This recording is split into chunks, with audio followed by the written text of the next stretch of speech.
Il est 9 heures et le jour se lève. Il fait pas très beau aujourd'hui à Toulouse où je suis. Et franchement, le temps fait que c'est un peu sombre. Voilà. Mais je pense que vous me voyez bien quand même. Alors, bienvenue pour cette lecture du troisième chapitre du Tao Te Ching. Nous allons approfondir au fur et à mesure des lectures toute cette pensée taoïste, toute cette pensée qui nous aide si bien à nous rencontrer, à avoir des petits points d'ancrage pour continuer notre développement et à vraiment nous appuyer sur des sagesses qui nous seront utiles. Alors, je vois qu'il y a des personnes, il faut que je mette les lunettes. Sans ça, je ne vois rien. Bonjour Bérangère, bonjour Isabelle. Je suis ravie de vous voir. Très contente que vous soyez là en direct avec moi. Super. Alors, j'ai posté le texte dans Facebook, puisque aujourd'hui je suis en live, donc je n'ai pas, j'ai pas préparé de PowerPoint, mais je vais le lire. Et je vais même lire deux versions parce que le texte, les traductions que j'ai trouvées en français sont assez difficiles. J'ai trouvé une traduction en allemand que je ne vais pas lire ici, mais qui est beaucoup plus facile à comprendre, au moins dans le sens dans lequel je veux le travailler, ce texte, c'est-à-dire plus du développement personnel. Mais allons-y. Alors, donc ça, c'est la première traduction, c'est la traduction de Stanislas Julien que j'utilise jusque-là dans ces présentations. Allons-y. En n'exaltant pas les sages, on empêche le peuple de se disputer. En ne prisant pas les biens d'une acquisition difficile, on empêche le peuple de se livrer au vol. En ne regardant point des objets propres à exciter des désirs, on empêche que le cœur du peuple ne se trouble. C'est pourquoi, lorsque le saint homme gouverne, il vide son cœur, il remplit son ventre, il affaiblit sa volonté, il fortifie ses os. Il s'étudie constamment à rendre le peuple ignorant et exempt de désirs. Il fait en sorte que ceux qui ont du savoir n'osent pas agir. Il pratique le non-agir. Et alors, il n'y a rien qui ne soit bien gouverné.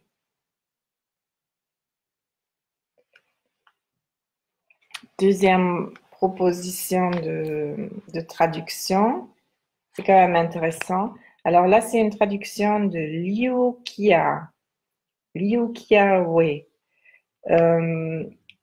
J'en avais parlé déjà, mais j'avais mal retenu le nom. C'est une traduction que j'aime bien, qui est assez ancienne et qui est assez pure, en mon sens. Alors, ne glorifie point les hommes de mérite pour que le peuple ne se dispute pas. N'estime pas les trésors recherchés pour que le peuple ne les vole pas. N'exhibe point ce qui porte à l'envie pour que son âme ne soit pas troublée. Le gouvernement du saint consiste à vider l'esprit du peuple, à remplir son ventre, à affaiblir son ambition, à fortifier ses os. Le saint agit en sorte que le peuple n'a ni savoir ni désir, et que la caste de l'intelligence n'ose pas agir. Pratique le non-agir, tout restera dans l'ordre. Alors, allons-y voir un peu ce texte. Bon, ici, ça semble être un texte qui porte sur le gouvernement des choses. Et bien évidemment, c'est pas réellement ce qui nous intéresse. Ce texte a effectivement des visées politiques. C'est surtout à la fin que ça que ça va beaucoup ressortir. Mais il faut dire que en médecine chinoise, donc qui est l'application du taoïsme, on considère que le corps est comme un état. Et le chef d'état du corps, c'est le cœur. Donc c'est assez intéressant si on le regarde, si on peut regarder ce texte sous cet angle-là.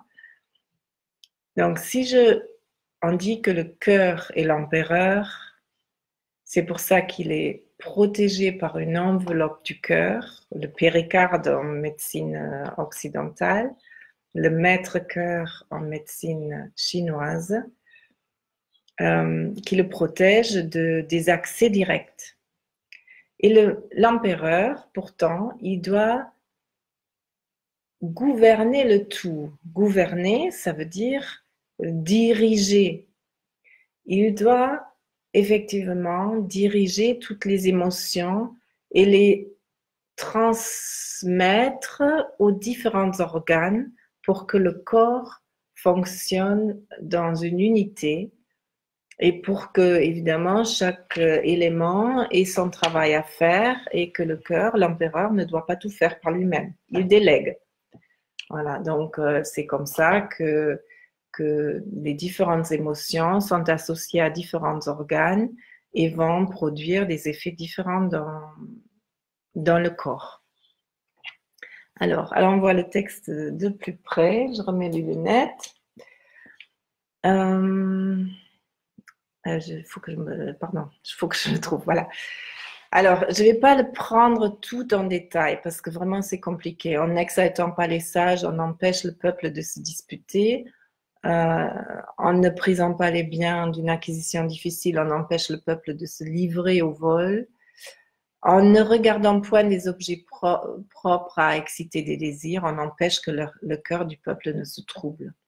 Dans cette partie, en fait, il est dit qu'il ne faut pas aller dans les extrêmes. C'est-à-dire, plus je vais exciter, plus je vais exagérer quelque chose, le montrer, on va dire de façon exagérée, mais moins j'en retire un bénéfice. Plus je suis humble dans la vie, plus je bénéficie de ce que j'ai. Alors, on a vu dans le premier chapitre la question de l'unité. On a vu dans le deuxième chapitre la question de l'équilibre dynamique, c'est-à-dire la tension que créent les deux opposés. Et ici, on voit l'intérêt de la voie médiane, c'est-à-dire si je ne penche pas d'un côté ou de l'autre, eh bien, je reste équilibrée, je reste humble, je n'excite rien qui ne me soit défavorable. Et le texte dit bien que vider son cœur, donc déléguer les émotions, je vais y revenir tout de suite, déléguer les émotions permet de maintenir une bonne gouvernance. Si on reprend l'idée du cœur qui est l'empereur, comme je disais tout à l'heure, le cœur va déléguer les différentes émotions aux autres organes et du coup, tout peut fonctionner. Si je garde toutes les émotions avec moi, je suis de plus en plus confuse. Si je veux tout gérer d'un coup, je ne peux pas y arriver. Donc, j'ai intérêt à différencier, par exemple, les émotions ou dans une situation donnée, de différencier on va dire les tenants et les aboutissants pour que je puisse vraiment me situer Donc, dans le texte, il est dit, vider l'esprit pour remplir le ventre, pour affaiblir l'ambition et pour fortifier les os. Ça veut dire quoi? Remplir le ventre, c'est-à-dire l'intérieur. Remplir le ventre, c'est être satisfait, être nourri de quelque chose. Affaiblir la volonté, ça veut dire ne pas mentaliser les choses. Ça veut dire ne pas penser uniquement avec la tête, penser avec les tripes, avec la sensation, avec ce qui nous habite profondément. C'est là que nous pouvons comprendre ce qui se passe vraiment pour nous. Si je pense uniquement logiquement avec la raison, je manque toute une partie de ma sensibilité, mais aussi de la sensibilité à être au monde qui me fera défaut et qui me fera prendre des décisions biaisées. Parce que la raison, elle est bien sûr importante et utile, mais la raison à un niveau logique qui nous éloigne de la réalité terrestre, c'est-à-dire de nos besoins en tant qu'humains. Le cœur a des raisons que la raison ne peut pas comprendre, je crois, on dit. Ben voilà, c'est ça. Il faut intégrer les deux. Il faut à la fois pouvoir sentir ce qui se passe et le faire exister, et à la fois pouvoir le raisonner. Et les deux se conditionnent, se donnent la main. Donc, affaiblir la volonté veut dire ne pas vouloir aller quelque part, mais accepter de sentir. Et quand j'ai le ventre rempli, si je suis nourrie de l'intérieur, je n'ai pas de besoin qui vient crier à être satisfait. Hein, si,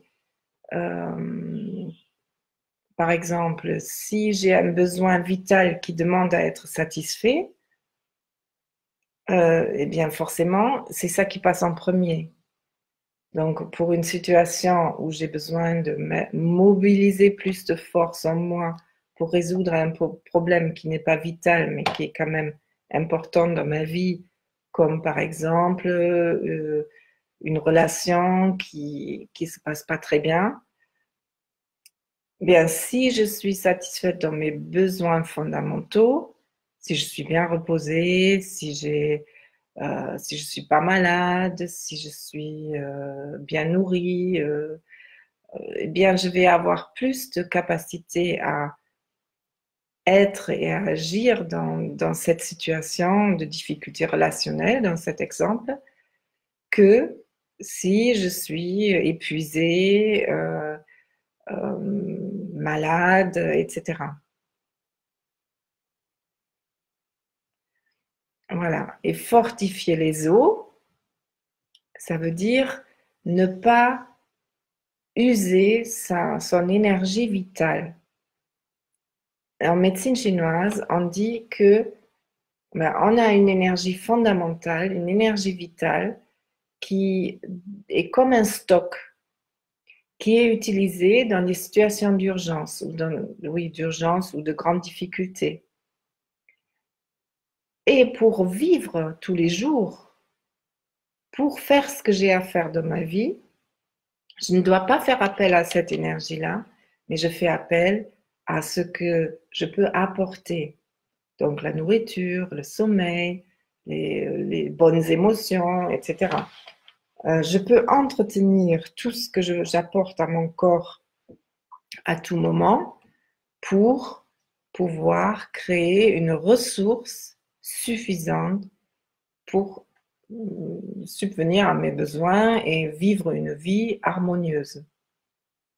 Et c'est là que je vais fortifier mes os, c'est-à-dire la profondeur du corps et de l'être, je ne vais pas puiser sur mes ressources profondes qui me serviront de réserve, hein, et qui vont participer à ce que tout circule toujours bien. Alors, la dernière partie du texte parle du non-agir. Donc, pratique le non-agir et tout restera dans l'ordre. Il pratique le non-agir et alors il n'y a rien qui ne soit bien gouverné, c'est-à-dire tout est bien gouverné. Une double négation, hein, c'est un peu compliqué ici. Le non-agir, c'est un des majeurs principes du taoïsme. Le non-agir, qui se dit Wu Wei en chinois, veut dire que je reste disponible, que je ne saute pas hors de moi tout de suite pour trouver la solution, pour faire ce que j'ai à faire. Le non-agir, ça veut dire je suis disponible à réfléchir ce qui se présente. Réfléchir veut dire le mettre en mouvement en moi. Ne pas réagir, mais attendre de pouvoir agir. Alors, on peut faire ça très facilement, mais il faut y penser, c'est ça la difficulté. On peut faire ça très facilement dans la vie en prenant une bonne respiration. Une bonne respiration qui aide à dire « Bon, et qu'est-ce que je vais dire maintenant? Et qu'est-ce que je vais faire maintenant ?» Je conseille ça beaucoup aux personnes qui sont très stressées au travail. Quand on est stressé au travail, souvent on arrête de respirer parce qu'on est on se met dans un état d'urgence, c'est le stress qui crée ça, et qui fait qu'on arrête de respirer. C'est très mauvais pour la santé et surtout ça empêche vraiment de penser, hein, ça nous empêche d'aller plus loin, de trouver des ressources, de savoir être calme, réagir calmement. Hein. Donc, je peux tout simplement, par exemple, avant de décrocher le téléphone, prendre une inspiration. Oui, bonjour. Voilà. C'est différent. C'est différent que de oui, allô, oui, qu'est-ce qui se passe? Oui, bonjour, quelle est votre demande? C'est différent. Donc, ça, je vous conseille d'essayer. Vous pouvez essayer ça dans n'importe quelle situation de la vie quand une émotion difficile vous traverse. Par exemple, euh, en voiture, il y a quelqu'un qui se comporte pas correctement et ça vous énerve profondément et vous sentez que la mayonnaise monte. Eh bien, inspirez et soufflez, mais vraiment. Et puis, une fois que c'est terminé, ah, là, il peut venir une réaction tout à fait différente, une réaction beaucoup plus intense et beaucoup plus juste qui parle de vous, de ce que vous ressentez et pas juste de votre énervement. C'est un exercice tout simple, vraiment à appliquer dans n'importe quelle situation, avec les enfants, avec quelqu'un qui vous agresse, avec quelqu'un qui, je sais pas, oui, qui vous énerve, avec une situation qui vous déplaît, même avec quelque chose qui vous rend triste.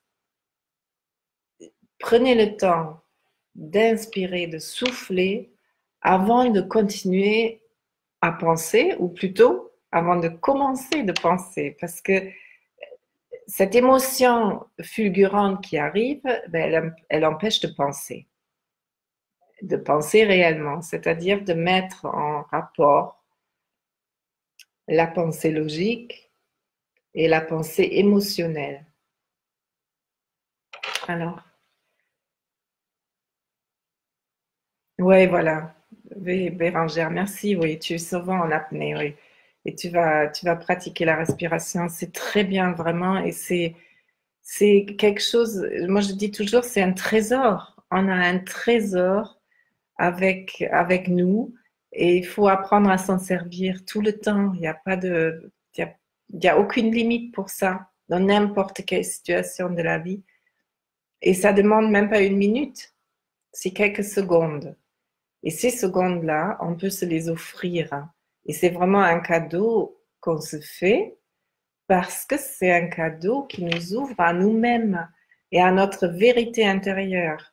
La vérité intérieure, c'est pas cette réaction paf de colère ou de. Bien sûr, parfois la colère, elle est là et elle est justifiée et elle doit trouver son existence. Mais souvent, elle est trop forte, elle est trop puissante et elle nous empêche de réagir de façon, le texte il dit de façon ordonnée, pratique le non-agir, tout restera dans l'ordre. L'ordre, ça veut dire que tu peux avoir accès à tout. Voilà, si tes tiroirs sont pleins de bazar, eh ben, tu trouves jamais rien. Ou, voilà, tu mets encore plus de bazar. Si c'est ordonné, ben, tu as accès aux choses. Voilà. Intérieurement, c'est exactement pareil. Plus tu mets de l'ordre, plus tu as les choses à disposition quand tu en as besoin. Et bien sûr, il faut éviter de devenir maniaque, hein, aussi avec les émotions. Ne devenant pas maniaque, ça peut, ça peut créer des maladies aussi. De vouloir ne jamais déborder, de vouloir contrôler les émotions, c'est c'est pas ça le but. Le but, c'est de devenir libre intérieurement et de pas devoir s'emporter à tout moment et réagir d'une manière qui, souvent après, on regrette ou qui nous fatigue ou qui ne nous apporte rien en tout cas. Donc, le non-agir permet le discernement. Voilà, c'est ça le mot que je cherchais. Le non-agir permet le discernement qui va t'aider à te retrouver toi d'abord et pas être complètement envahi par la situation qui se présente à toi. Voilà. Pouvoir être toi et, euh, et vraiment agir avec ta qualité d'être. Voilà, je vois que Céline est arrivée. Bonjour Céline. C'est la fin maintenant. C'est la fin pour aujourd'hui de ce troisième chapitre. Pratiquez la respiration. Euh, Mettez en application ce petit exercice. C'est assez amusant même de voir comment tout peut changer juste parce qu'on prend une bonne respiration avant de se laisser agir par les choses. Je serais ravie si vous pouviez partager votre expérience dans ce groupe, ça serait sympa. Comme ça deviendra un petit peu vivant et je ne le dis jamais assez, partager son expérience sur du vécu, pardon, de partager simplement avec les autres, c'est très très riche parce que euh, quand quelqu'un nous raconte quelque chose de comment il vit les choses, ça nous enrichit. Alors si toi tu peux donner ton expérience aux autres, ben, ça va les enrichir et ça c'est précieux dans la vie.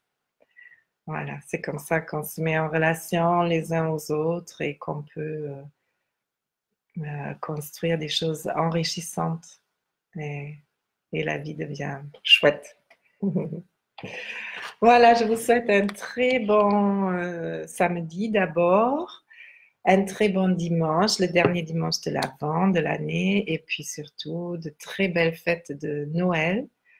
Je serai là, bien sûr, samedi prochain pour le 4e chapitre du Tao Te King que je ferai en direct de Sicile. Voilà. Je vous souhaite une belle journée. À bientôt.